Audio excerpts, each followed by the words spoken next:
güey. Este, güey.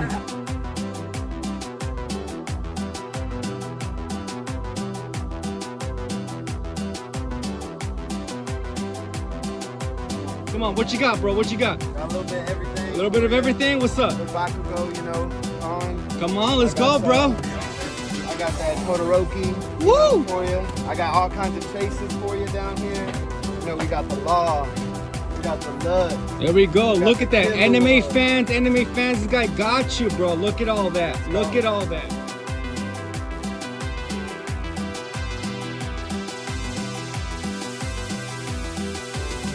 Oh, everybody right here. Come on, let's go.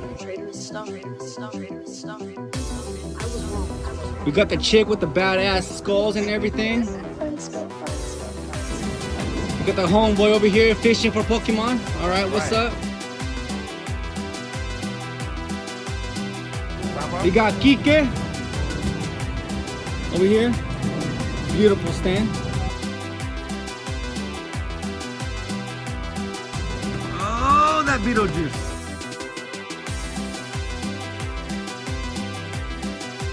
Very nice, very nice. Say hello, people. Hey, what's up, what's up, what's up?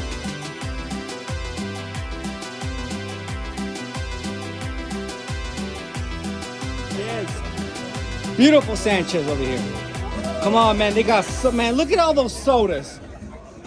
Look at all that. Come on, man, y'all gotta come down here. Come on, man. I'm an expert at torture. Mr. Chuck Huber right here in the house. Look at him. What is happening? We're signing pops. There you go. We love Beautiful. pops. And the president himself. What up? Make sure I come out. Yeah. Hallowswap 2.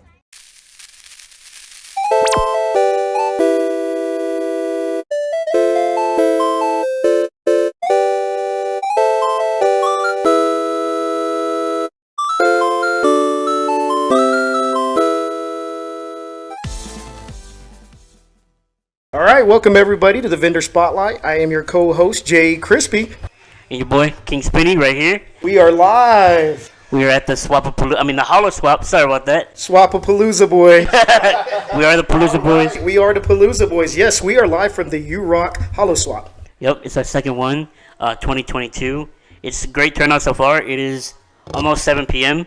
It started around 5, and just turnout so far since the beginning has been great. So we're really excited, and I just got here. The food smells great. I mean, I could smell it all the way 2 blocks away. Yeah. I was like, okay, that's where I need to be right now. shout out to Lichitas Cocina. They're great. Shout out to Adam and Michelero for micheladas. All the vendors here. We got a special guest with us. Here we go. The amazing Chuck Huber. That's right. All right. Yes. Go. Yes. Voice of Android 17. That's right. I'm Android 17. Perpila. Oh, no, I didn't. What you say? Oh my. Hiei from Yu Yu Hakusho. Bar's an idiot. And Kurogiri from My Hero Academia. We are the League of Villains. Amazing. I got sorry, man. goosebumps over here. We are so excited to have you. Shout out to our cameraman Will back there. I'm sorry, man. I'm just tripping out, man. I got goosebumps.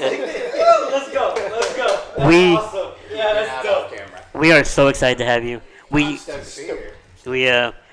talked about in the first episode about possibly doing having you on here, doing like a live podcast from the event, and we're like, maybe we can get Chuck on here.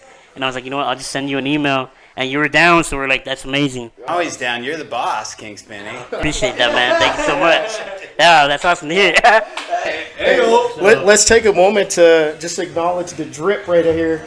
Jesus. Rengoku, we got the bucket hat. Always looking fly, King Spinny. Thank you, sir. So, Chuck, well, like we said, we thank you for being here. No, my pleasure. Thanks for having me out. How's it been so far? How's the experience? Oh, it's incredible. Like the thing about this is like I'm 15 minutes away in East Fort Worth, and you're like, can you come to Grand Prairie? It's like 15-minute drive on a Saturday, just chill. Like I parked on the street, rolled up, packed with people, packed with food. You got the margaritas, you got the Bloody Marys, you got crowds of people and plenty of meat on the cooker. Like I'm getting hungry just. I could smell it from here, man. Yeah. And I was out for the play earlier. I was like, I'm gonna wait till after. Yeah, it's easy peasy, man. I walk up, park my car, walk out. I mean, it's great. That's awesome. We do appreciate that. I mean, I love big conventions, but that's a lot of extra work. This was like I was telling you before. It's like, yeah, you want me to come to a party? Sure. And that's what we've been told. We're like, it's a huge, like, almost family reunion type thing, a big party. Everybody's come hang out, have a good time. And I remember when we started this, I even told King Spinny, I said, you know what, bro? You have a different vibe. It's not necessarily like a pop swap, not a toy show. It's got its own vibe. And I think that's what makes you stand out from everybody else. that was the ultimate goal when I first started them. I wanted it to be not your typical show where it's just going to be, oh, you come, you buy, you sell, and you leave. Right. I wanted people to experience, leave, talking about it for weeks after. Like that was such a great time. We can't wait for the next one. Yeah, no, it's a party. It reminds me, my wife is a fan. She's an artist, but she does Frightmare every year. Frightmare is a party.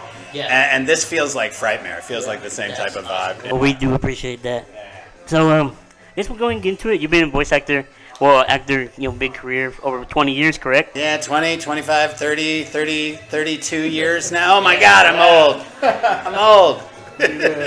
You've definitely worn a lot of hats in your career. So I guess most notably your voice acting.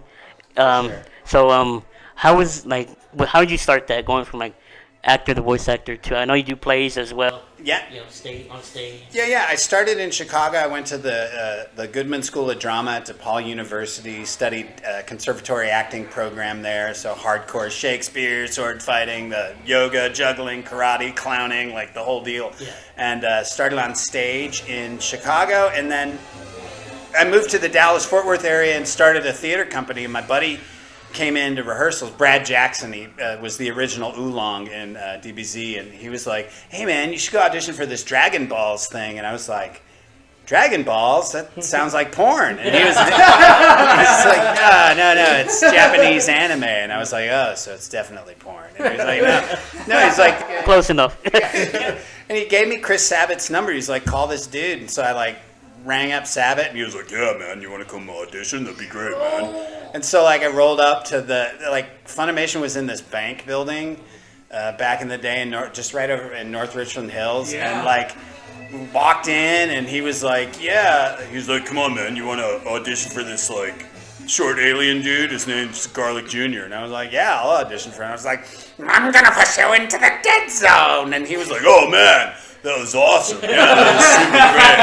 Yeah, you were really good, man. You got time to record it, right now? And I was like, I got the part? He was like, yeah, no, we're kind of on a deadline. You want to jump in the booth? And I was like, sure, man, I'll do it. And I was like, so that made me a little suspicious because that's not normally how auditions work. Right.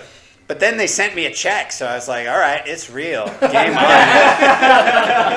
That's awesome. That's so cool. So that's how the anime started. But yeah. Great. So what was your next role after that? So it was Garlic Jr. and one of his henchmen, Mustard. Oh, Mustard! I can't remember his voice, or something like that. And then I think the very next one after that was Android 17. And I walked in for that audition, and he was up on, and I'm not even sure if I auditioned. Yeah, I did audition. And I had all these, I was like, oh, I'm Android. He's like, no, man, no, I want you just to relax. Just don't. I'm like, I'm Android 17. He's like, no, seriously, just don't do anything, man. And I was like, I'm Android 17 and I'm going to kill you. It's like, oh, God, that's perfect, man. Dude, that's it. That's what we want. That's exactly what it is. He's so monotone. Oh, he's dead. I just got to be dead inside, which was awesome. Because, as an actor, the notes, the direction that he would give me, Sabat would give me, would be like, man, there was a little bit too much acting in that. Can you just, be more dead inside? And I'd be like, okay, I'm going to have no emotions. He was like, that's perfect. So it was the simplest acting I could possibly do. But, there's a little bit of, you still got to do the job. But on DBZ, in terms of all the screaming and stuff that people have to do on that show, Android 17 does none of that. You completely avoided that, yeah. The fight with Piccolo was super, super dope, and Piccolo's having to scream and yell the whole time, and Android 17's fist flying, legs flying, but no noise. just totally silent. So, Wow. and I remember I came into the first recording session, and I hadn't seen what he looked like, and so he was up on the screen, and I was like, "Oh, who's she? She's totally hot." So I was like, "No, dude, that's you." And I was like, "Oh, I'm creeped out now. I think I'm hot." Okay.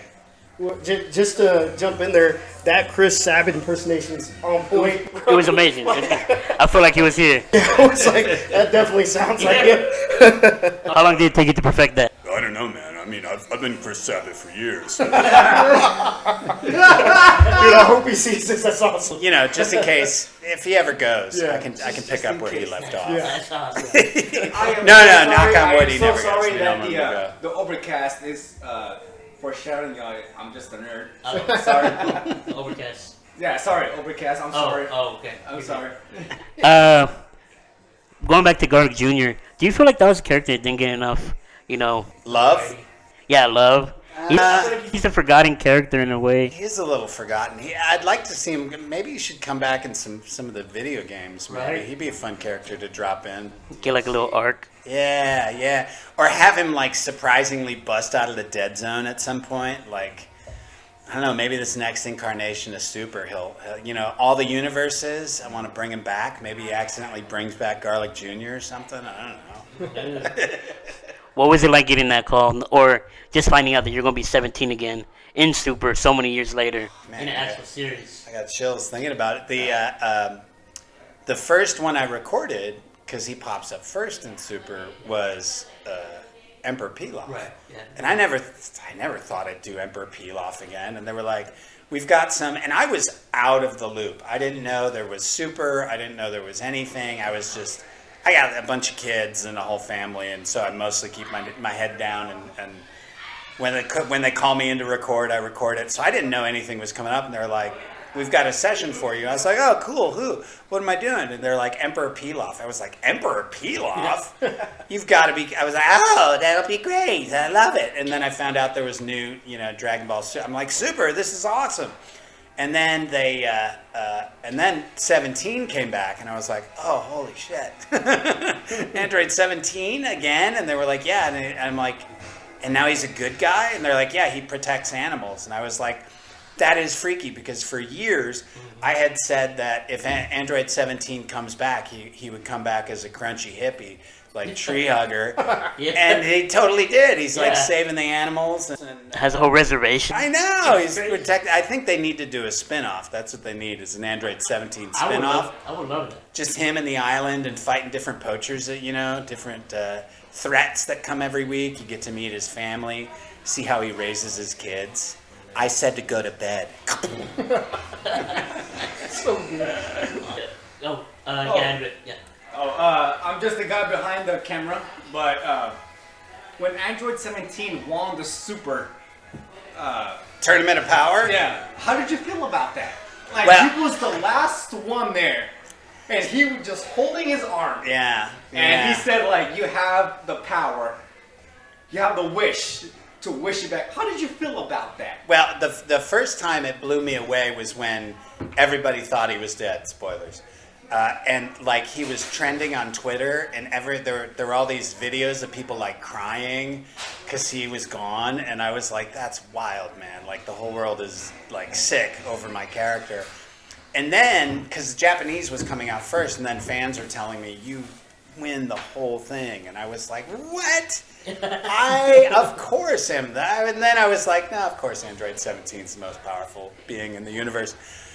And then his cool, like him wishing all the universes back was I don't know, it was pretty amazing.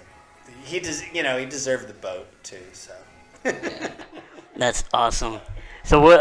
You did GT as well? Yeah. 17 was in GT. Super Android 17. 17. It's like a little deeper voice. Yeah, a little more evil. How was that taking that challenge on? I love GT. GT. What's fun about Super coming out is that the new throng of Super fans, because COVID really made everybody into anime fans, because everybody ran out of like shit to watch, so they were like, I don't know, people like anime, so like regular normies started watching anime. It got super cool. Yeah. So the new super fans are not hating on GT. They're like, well, we want to watch all the Dragon Ball. And so they kind of love GT too. And I think GT deserves love. It's a little 90s. It's a little rock and roll. But it was bananas. It was bananas. It was pretty. I like if they. My dream is that Android 17's wish to bring all the universes back. Like they'll wish, like he wished back at GT universe. And maybe we'll get some GT coming into the Super this next round. I think that would be dope. That'd be fun. It'd be good to see. It'd be a twist for sure. Did you watch GT? You know, growing up, obviously I was a Dragon Ball fan. I mean, growing up in the 90s and 2000s. That was a nostalgia for everybody. Yeah, I'm 35, so I got to experience a lot of this stuff, early on. But to be honest, bro, GT always did get a lot of hate, and people were just like, because it's not canon, just simply because it wasn't canon. The canon and the whole thing, Vegito, all that stuff. I'm sorry, I'm talking off. No, yeah. And but yeah, to piggyback what Chuck just said. Dude, COVID changed a lot, man. I see like anime weebs everywhere now. Yeah. All the guys that used to, we back were then, nerds before. Yeah, now it's super. Now it's the cool thing to be. It's kind of crazy. Now. Yeah, I'm sorry, man. I'm not trying to it's talk like super with you guys, mainstream. on the camera. It's like I feel like it's super mainstream now in terms of like anime fans. Yeah, absolutely. I had one of my nieces. She was like, "Oh, such and such at school is a total wannabe nerd," and I was like, "Wannabe nerd? Yeah. That's not." Opposite. That's not how that works. Yeah. She's all fake that she pretends she likes anime, and I'm like, what?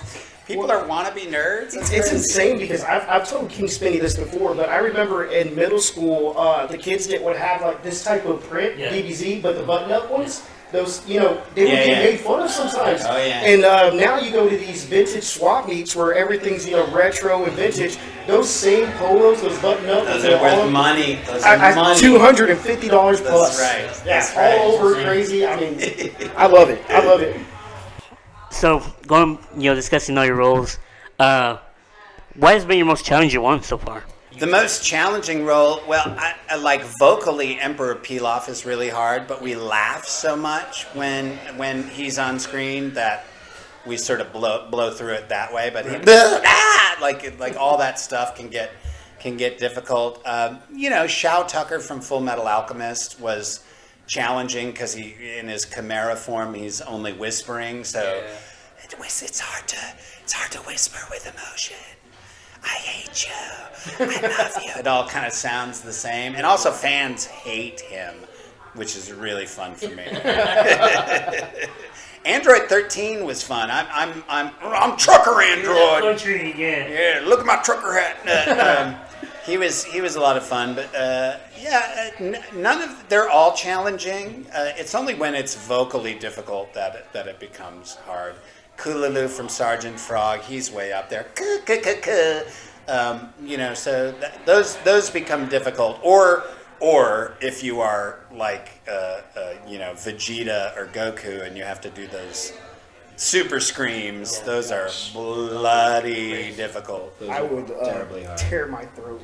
I had to do some of that for Android 17 and Super, and I was like, what? And they're like, yeah, he's yelling and screaming now. I'm like, he never used to. Yeah, hyped and everything. I was like, man, that's crazy. So you do acting as well, and then you do stage work.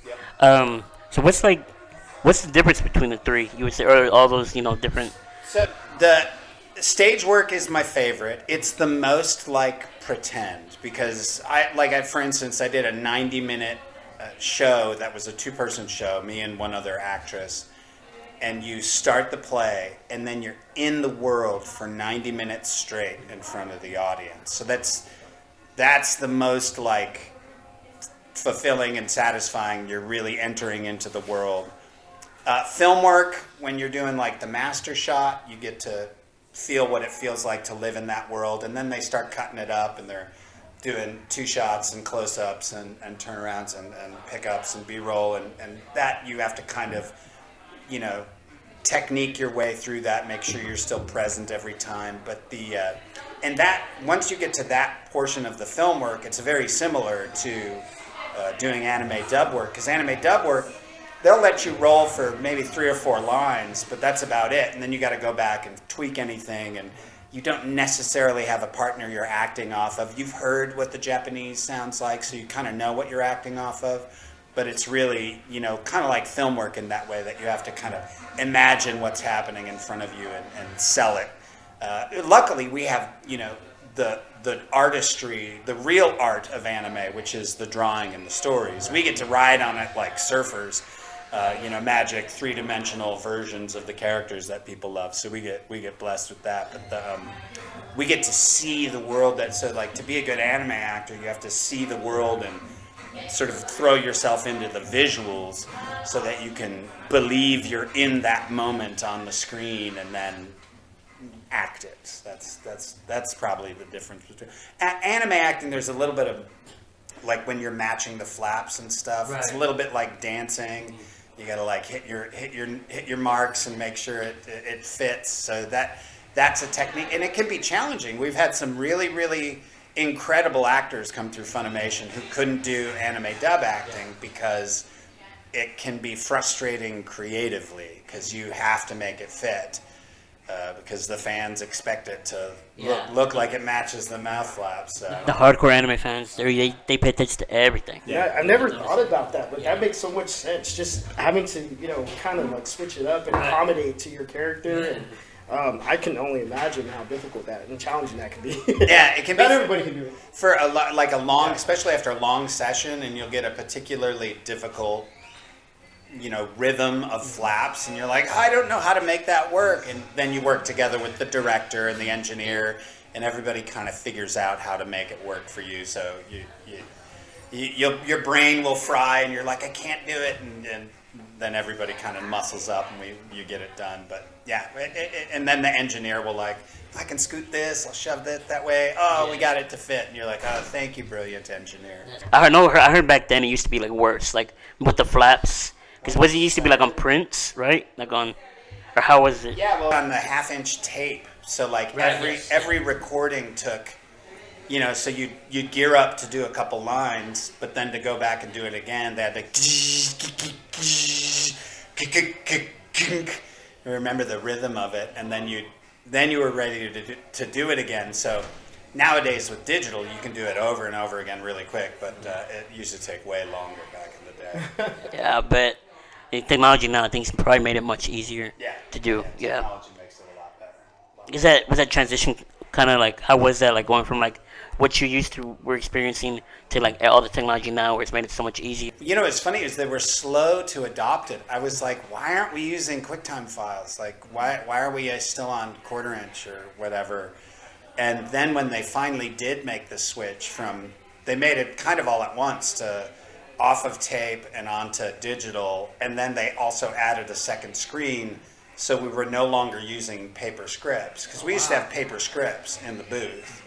And they'd have a regular script. Yeah, just like a regular script, and you'd be flipping through it, and you'd leave notes for the other actors in the scripts. You'd be like, Sean, you're a dork, or whatever, you're like, yeah. So Sunny Straight was always drawing like booby girls or whatever for you on the scripts, leaving messages for each other. So that part was fun, but they always made noise, and so you're always trying to like flip the script, not when the recording was happening. So, but the transition kind of all happened at once. Suddenly we had 2 screens, and it was digital scripts, which made it much easier, because then as an actor you're just focused and looking up at the screen, which is where you want it to be. Because you used to have to you'd take your page and hold it up like this, and look at the screen and hold your page up like that, and then challenging. It was kind of like when Hugh Jackman did the whole Wolverine thing. He saw the screen in the front and he just screamed, right? It was just like rah, he was doing rah, the sound effects. Yeah. And he saw the screen right in front of him. Yeah. I'm sorry, man. I'm just the guy behind the screens. I'm sorry if I did something. Hey, you're the hype man at this point. You've turned into the hype man. Big flocker. Let him flavor it up. Yeah. So, in addition to like all your acting work, you done some teaching, correct, and administrating for schools. Yeah. Did you ever get noticed, or was that after? No, I was a principal of a private Catholic school called St. Bernadette Academy while I was recording Yu Yu Hakusho. And I used to, like, we'd be down to the wire on some of the episodes, and because normally school was out at like 3, so I could schedule from 4 to 6. So I'd leave school right away and go hit my 4 o'clock session. But some days they were like, no, we're running up against it and we can't do it. And so I would pretend I had a meeting at the diocese with the bishop or something. I'd be like, oh, I've got to go to the diocese, so I'm going to take a long lunch. I got a meeting, and then I'd go record Yu Yu Hakusho. That's awesome. And I had not a lot of anime fans in the sort of Orthodox Catholic, because it was a small Orthodox Catholic school. But it wasn't all Catholic kids, and so there were a couple that were like, one was like, I heard you're Android 17, and I was like, I am. They're like, I don't believe you, and I was like, detention. Get out of here, yeah. Do you ever feel like it got to be too much, everything you were doing all at once? All the time, man. I have 5 biological children, 3 stepchildren, and when I was recording and, as an actor, you take all the jobs that come your way. So you're always auditioning, you're always trying to make it happen. But I tell you, anime conventions, shows like this saves our butt because, these are $500 million, multi-billion dollar properties. And normally if you're an actor on a multi-billion dollar property, just the acting on it covers you for the rest of your life. That's not the case. I mean, I think I made, maybe made $500 or $600 recording Super, but the fans and the shows and the swaps and the meets and all that stuff where you guys bring us out, that's what keeps. That's our residuals. That's the way we make our living, our livelihood. So Now, when you became the voice for Super, how was that? You were the last champion who won the whole thing, and you got you got the script thrown at you. And you knew that you were going to win. How did that feel? It was amazing. You were the champion of the whole thing. Well, I have to say, I always knew Android 17 was the baddest of the baddest of the bad, so I had no doubt he would be the champion. Awesome! So you also heard spent some time in Nigeria as well. I did, yeah. I was president of the board of directors of the Divine Face organization. We supported the work of Father Gerard Mary Akanamdi Anyanwu over in Ihe Takofu. He had a boarding school with 400 students, and I was lucky enough to be the one selected to go over there and represent the board in Nigeria for the first graduating class. Yeah, it was. I would go back to Nigeria in a heartbeat. That's the thing, man. Like, we are rich with stuff, and they are rich with culture and life. And like I said when I was meeting with their board, I said, we provide for your lack and you guys provide for our lack, because we're lacking in that connection. Like, we're all flooded with stuff, and they were just, it was like, what can we do tonight? The generator's broken. Let's go outside and play drums and sing. And I was outside playing drums and singing and watching satellite go overhead, darkest skies you've ever seen, full of stars, so and of course they all want to get out of Ihe Takofu. They want to try to, and there's not much opportunity there, and it's because American oil companies, like Nigeria used to be, the eastern part of Nigeria, the Biafran part, the Igbo nation, it was the creme de la creme of Africa, and the oil companies come in and destroy everything, and it's dirty money, and it's all graft and corruption. But it really is. It should be a much more wealthy nation than it ends up being. It's changing though. It's changing bit by bit. The internet and connectivity is changing it, so it's getting better. I'd love to go back over, see how it is. How long were you there for? I was there for about a month and a half. Yeah. Did it take some adjusting to get from like here to like over there? Man, it was a 30-hour flight, and I landed, and I was part of your job when you go over to visit the the boarding school is you have to bring the cash over, and so they strapped like $25,000 in cash to my chest, which I had to get through customs. guys with the AK-47s, and you have a cross so that they don't. And you're like, "What'd you bring?" And I'm like, "I got $40." So they don't make you pay them bribes to get out. So once I was through that, it was okay. It was like a 3-hour drive from the airport at Aweri, and I was just. They brought the whole school out, so when I drove up, the whole driveway was lined with all the students, and they're playing drums and singing, and I got out, and I was like, I don't even know where I am, and I fell asleep in this room, and then I remember I woke up to this little tiny mouse, little African mouse, different looking, and he was kind of like just running along this windowsill, and I looked up, and he was like looking at me, and I heard the most beautiful singing I'd ever heard in my life.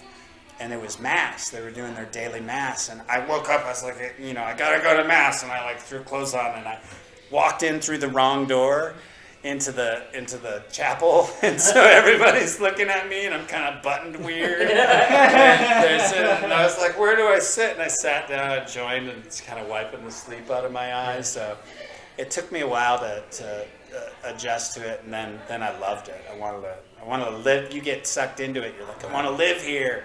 This is great. There's none of this American stupidness over there. It was all just people, and you're just worried about the next meal or the next, construction. We were working on a house construction, some other stuff. So it was fun. It was the time of my life. Must have been an amazing experience. Yeah, it was.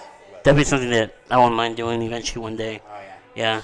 Yeah. I talked to my co-host Jay, and when we started this podcast, we're vendors, and it's called the Vendor Spotlight, and we highlight the careers and experiences that we go through as vendors and everything.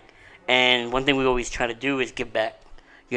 That's why here we have the nonprofit, the fundraiser, the Mission Arlington, they donate clothes, because there's people who don't have the luxury of having warm clothes for the winter, for this cold times. So we want to be sure to be able to bring, some love into the show as well. Yeah. It's not always like take. You got to give too, and I think that's a great thing. Yeah, I'm real. My dad died homeless, so I always had a soft spot for that. So there's just throughout my life, I've had students. I teach an online class, but I've had like 1,000, 1,500 students. And just percentage-wise, some of them end up in their cars, not able to make it back into it. And so that's kind of my charity that I do, is I make sure that the students I take care of, they make it back. I've got a couple off the street, and I've slept on the street with some. It's not. And I'm a hiker. I like going out into the woods and hiking and being on a mountain and whatever. So. We always say the joke, what's the difference between being homeless and a through hiker? And we're like, Gore-Tex. That's all about, There you go, dude. But that's awesome. So I've it's no good. It's cold, and nobody looks at you. Nobody says your name. So I have a rule. Sometimes it gets me in trouble, but my rule is whatever cash I got in my pocket, if you ding me on the street, it's yours. And so sometimes after a show, I'm like, I gotta get back to this hotel. I don't want anybody. Please, no homeless people, please. There's a couple of times I've dropped $400 or $500 on a guy. I'm like, seriously, he's like, that's too much. I'm like, sorry, man, it's my rule. I think that's a good rule to have, even though that's awesome. Not everybody does that. So going back to conventions and shows. We've done a lot. We've done I've done for about 6 years. How long you? Dude, I don't even remember. Too long. Way longer than me. I met him through these shows, until I started throwing my own, and now we're doing our own thing together. We just threw one a month ago in September, so it was really nice. But given that you've done, this is where you make most of your money, with the shows. What do you think separates like a good event, a good con, from one that's maybe not up to par? Whether it's promotion-wise, just like, accommodations. Yeah, I'd say number one is promotion, because it's not an event if the fans don't show up. Right. And you'll occasionally get a first-year event where they're like, they didn't quite make it over the bar, and you're like, man, I'm sorry that didn't work out for you. And for those people trying a new event, it's all about those Facebook, Instagram ads, man. Just make a circle around your event and just pump those ads, and get some good guests, get some good vendors. And the show's not going to make it so you can't just book a guest and book some vendors. You got to promote it. Right. So probably promotions is number one. After that, it's really just the attitude of the showrunners. You know, like, are they there for themselves? Are they there for the fans? Are they there for everybody? Because you do have to be there for everybody. You got to be there for the vendors. You got to be there for the guests. You got to be there for the fans. It's everybody working. I always say we're like a traveling circus, man. We just throw some tents up. Oh yeah, it does feel that way. Right, it does. Yeah, it really does. And we get to be Bunch of guests. carnies. Yeah, we're carnies, man. That's what Yeah, it really is. And we get to be the That's a great way to put it. Yeah, we get to be the face men. You know, we get to get up and do the strongman routine or whatever it is that we do. But it's no different from the guy pulling the tent ropes or whatever. We're all part of the same show. At the end of the day, we break it down, hop on the train, go to the next city, and do it all over again. I love it. Definitely. He just That's a came lot from still. he just came from FanFest too. Yeah, So so nice. yeah. So Yeah. we're over there. That's it's very busy there. That's Yeah, today was slammed. It's Saturday, so it's always con day is always crazy on Saturday. We really learned that like promotion's key, and what I started doing with all the vendor flyers is you're putting them on the actual flyers themselves. Getting those people, to get their face out there, and it's exciting. It's for them. Some of them are like, "Dang, we feel famous." Yeah, well, We really let that do. in. I'm sorry, man. I always tell you I'm the guy behind the camera, but we are really appreciative out of everything you do for us. These two homeboys right here, They know what are they're doing. something They know what they're I'm glad you said that, because I always take the time to tell Christian. I said the thing is with him that separates him from other vendors is that he's part of the community himself. So he engages with everyone. He's a collector. So I mean, he has a lot of common ground with these people, and they follow him. That's why he's King Spenny. Mr. Chuck. Yeah. But I'm talking behind the camera. You can't see me, but homeboy he threw the fishing line. He's like, let's see what you can do. He helped me out. Crispy's one hell of a fucking guy. He is just crazy. He is crazy. Thank He you. helps you out. Hey, you help him, he helps you out. Spinny is one hell of a guy. Thank you, brother. And that's why we have what we have. Two great guys who help out the community and put you on really good spots. Well, what can you ask for, man? can't ask you for respect, anything. you get respect back. That's why it's King Spinny and Crispy. Crispy. He's a Spinny, crispy. Hey, I just got a shout But out. homeboy over here, Yeah. come on. Well, we appreciate that, man. We really do. So like going back to the conventions and all that, what is your favorite thing about them? Definitely meeting the fans. Yeah. I mean, there's so many experiences we've had with fans and that's the hard part is every fan has to be as important as every other fan, because you never know when someone's going to walk up. Like the very first autograph I signed at San Diego Comic-Con, I think it was 2003, the girl had been waiting in line for 4 hours. Her father had died of cancer. They watched Yu Yu Hakusho the whole time he was dying. Hiei was the favorite. And so I was like, I don't understand. Because I didn't even know I was signing autographs. I thought I was going to the show to like pass out flyers. Oh, okay. Like I didn't think, because Funimation was like, we're going to bring you to a convention. And I'd worked conventions before as an actor. And usually you get a little script and you're passing out like, this is your free pipe fitting. You're working for some oil company or something. So I thought I was going to be passing. I didn't know I was going to be signing autographs because I didn't know I was famous. And she came up and was the first one, and she broke down crying, and I broke down crying, and I was like, oh man, I don't even know what's happening. Like, I was like, what's going on? And then I didn't know how important things were to people. And that was a great sort of way to learn about it, that very first autograph, so that I was primed for the rest of my life. I was like, oh, I need to make sure I am there for every single one. You don't. sometimes you miss, sometimes your life gets in the way, sometimes you got a headache, sometimes you're, and so you're not as on as you can. But that's the job, is to be present to people who want to be noticed. They want to be recognized, and so you get to be there and see them. Witness me. And I did notice that because your line, you were talking to people, like making sure everybody got the time they wanted with them just in the first hour that we've been here. So I think that's great. I think that makes everybody feel, feel special and makes them feel heard as well. I think that's what everybody wants when they meet, their heroes. And obviously you're some people's heroes too. So that's great. Even you're a bad guy, man, because in MHA, you're my favorite bad guy. It's awesome. We do have a couple questions from some people online that asked. Sure. First one this is from Rick.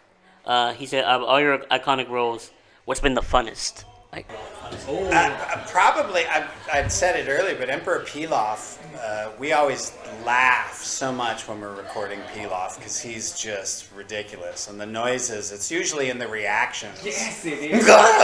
It's some weird, I just kind of get to cut loose.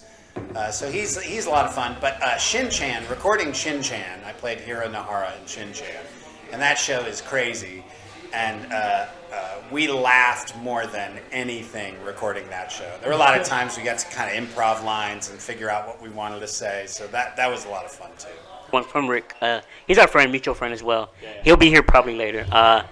He wanted to know, he's a huge fan of Yu Yu Hakusho. That's like his number one.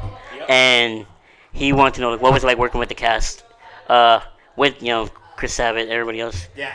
Chris, Justin, John Bergmeyer. That was, what was awesome about that show was, and those guys are all amazing.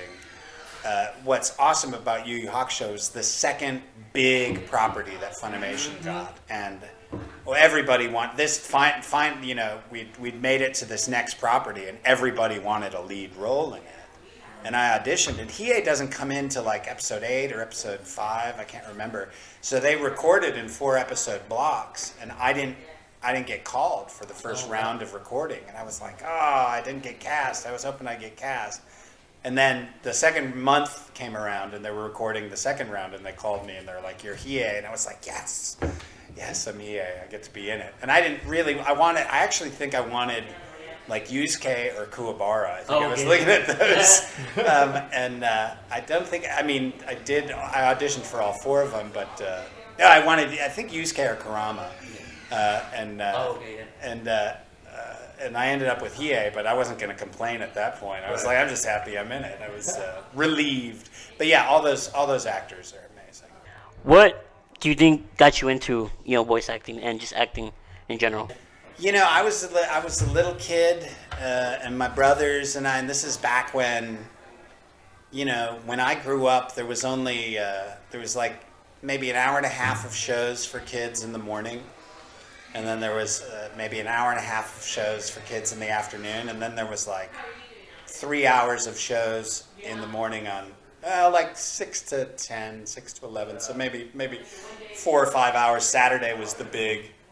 the big boy. Yeah, big cartoon. So there wasn't a lot of stuff to watch. And there was only 1 or 2 movies every 3 months that you could see. Yeah. And there was no videotapes, so you couldn't put a videotape in and watch a movie. We'd watch Monty Python. Was on Sunday nights on PBS at like 11:30 or 12 at night. We had to sneak. My brother would sneak the little black and white TV into his room, and I'd have to hold. It had a broken antenna. I'd have to hold the antenna and held some tinfoil out the window, so I was the antenna, and I could kind of crook my neck like that and watch it. Goofing around with my brothers, answering the phone and being silly. This is Bob's Pizza, or whatever. You're like being, whoever could crack up the family at dinner time. Man, if the phone rang during dinner, it was game on. Whoever got to it first was going to do something stupid. So that, that's where I started acting, was goofing around with my brothers. But it became real when I was in 7th or 8th grade and started doing they had like acting tournaments and stuff, and I started competing in those. And I remember there was one my first ninth grade tournament. I'd only prepared one thing. It was like a dramatic interp. But I was doing so good, my coach would hand me like a prose piece or a poetry piece or I don't know, just sent me in rooms with things I'd never really read before. And I remember I came home from that first tournament with a box of like 9 trophies. I'd won like 9 events.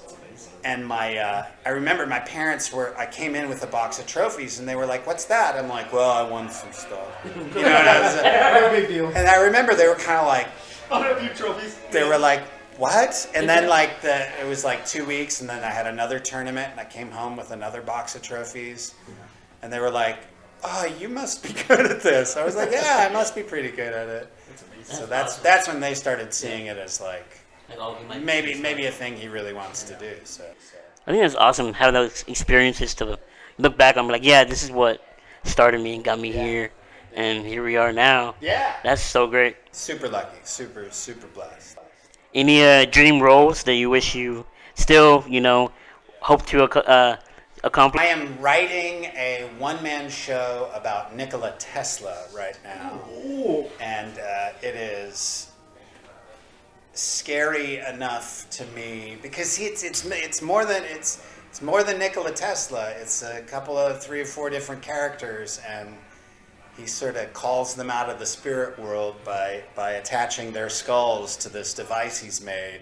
But he attaches a thing to his neck so that they can speak through him. Oh, so wow. I'm playing all the characters, and it's kind of got all the truth that I think that we're missing in this world. Wow. So it's my opus I'm working on right now, and I'll probably take it to conventions. I'll probably That would be amazing. Yeah, we would definitely look forward to that. one show and just throw it up on stage, let the fans watch. Is that your initial goal, to have it on stage and then Yeah. take it traveling? Be a stage play, and I may have a partner I'm writing it with. We tried to write it together. He actually just got nominated for an Emmy for the Forgotten Story of Emmett Till. Oh, wow, yeah. I saw that. It's great, and is great. he was my first boss. Wow. He was my first boss at a gym we worked at. I would clean up towels and try to sign up memberships, and he was the manager. But we've been friends ever since then, and we tried to write one together, and it didn't quite work. And then he wrote this new version, and I'm like, I think my version might work with your version, so it may be a thing where we'll see. I still got to pitch it to him at the end of October here when I go up to Okay. Chicago. Will it be Chicago based? I don't know. I can picture workshopping it here because it's close to home, and once it's up on its feet, we would probably do a run in Chicago, maybe Boston, New York, and then tour it kind of with the big conventions. I look forward to that. As soon as you post that, I think we'll definitely check that out for sure. Over that. Oh, definitely. Yeah, I still got to finish writing. I'm about 30 pages in, so. Given that you're writing right now, just as a writer, a voice actor, you directed as well, correct? Sure. What tips? I know you do classes, workshops, classes, voice acting. What tips would you give somebody like trying to get into it?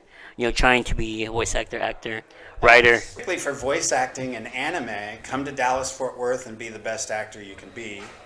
Do all the different forms of acting, and there's plenty of classes you can take, studios where you can get good training, and then be a part of the community, and eventually, the easiest part about Dallas-Fort Worth is if you've got an agent, they get the breakdowns for the Funimation Crunchyroll auditions. So if you're interested in that and you're good at that, you'll get a shot. It's not like it used to be back in the day. Back in the day, it was like, oh, my buddy Jed can do some voice. Like Sean Schimmel was a professional French horn player at the time. Jesus. Are you serious? Yeah, I use that as I'm like, what are you, a professional French horn player? I saw your face. You gave that I'm not surprised look. I was trying not to laugh, but that's hilarious. Yeah, so back in the day, it was like they were pulling anybody in because Yeah. it was kind of looked down upon. Funimation was not. There were actors who were kind of like, oh, I'm not going to do that. Now, of course, everybody's like, can I please be part of it? Wow. But yeah, be the best actor you can be. I would say I never tried, I never thought I would be a voice actor, never thought that would be part of my career. But I was flexible and, of course, needed cash, and It was a job. It was a gig. So like, if you want to be an actor, and be flexible to what the universe gives you, and you know, you'll end up being like, I'm a world famous marionettist or whatever. You'll be like. They called, you answered, you're ready for it. That's right. That's awesome. Well, we appreciate you being on. Want to end with one more thing. I know you gotta get back to signing. I think this will be a fun one. I think the man behind the camera will love this one.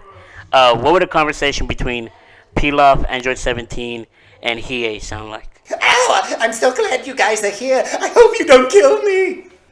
I'm really unsure what this creature is actually trying to say right now. At least he's not Kuwabara. Thank you so much, guys. Yeah, my pleasure. Thank you so much. That was a blast, and hopefully we get you on again. Yeah, times. Like I said, I'm down the street. Give me a call. Awesome. Anything you want to end with? Man, I don't even know what to say. I'm like kind of mind blown right now. I'm It's like, speechless. yeah, You know what I mean? speechless. It's kind of hard to say anything no, after that. To tell you something, Hubert, it's not that we're not speeches. Like, we have somebody who is dedicated. Now, your work, I mean, it's my nostalgic feeling. And it just feels, I'm 33 years old, and it still feels like a nostalgic feeling, but we appreciate everything that you have done. It's my pleasure. And everything for you to get here. And guess what? I'm 33, and I hold you right here with Android. Right in your Let me boobie. tell you, I'm Yes. still right here. Oh, in your heart. Probably not Right. your boobie. Right. Wow. My pleasure. Let me just say, wow. Thank you all so much. I am King Speed. This is Jay Crispy, Chuck Huber, Will behind the camera. JJ, you wanna end this? You wanna end it for us? Yeah, as always, guys, you know, we're always about the community. You know, we always say support your community, be your community, love your community. And with that, I'm ready for some tacos. Thank you all so much, and we'll see y'all next week. Have a great one. Oh!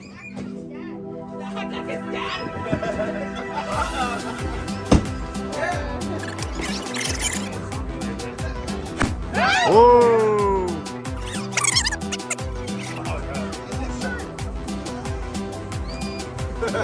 Hey, oh! Blooper! Oh! Hey, be nice way. What?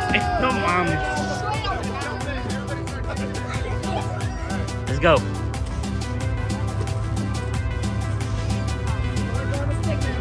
I know. Protect me, bestie. What the fuck? You wild.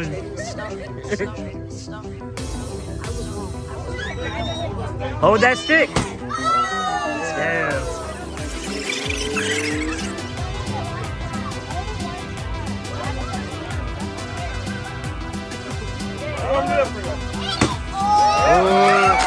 Oh shit!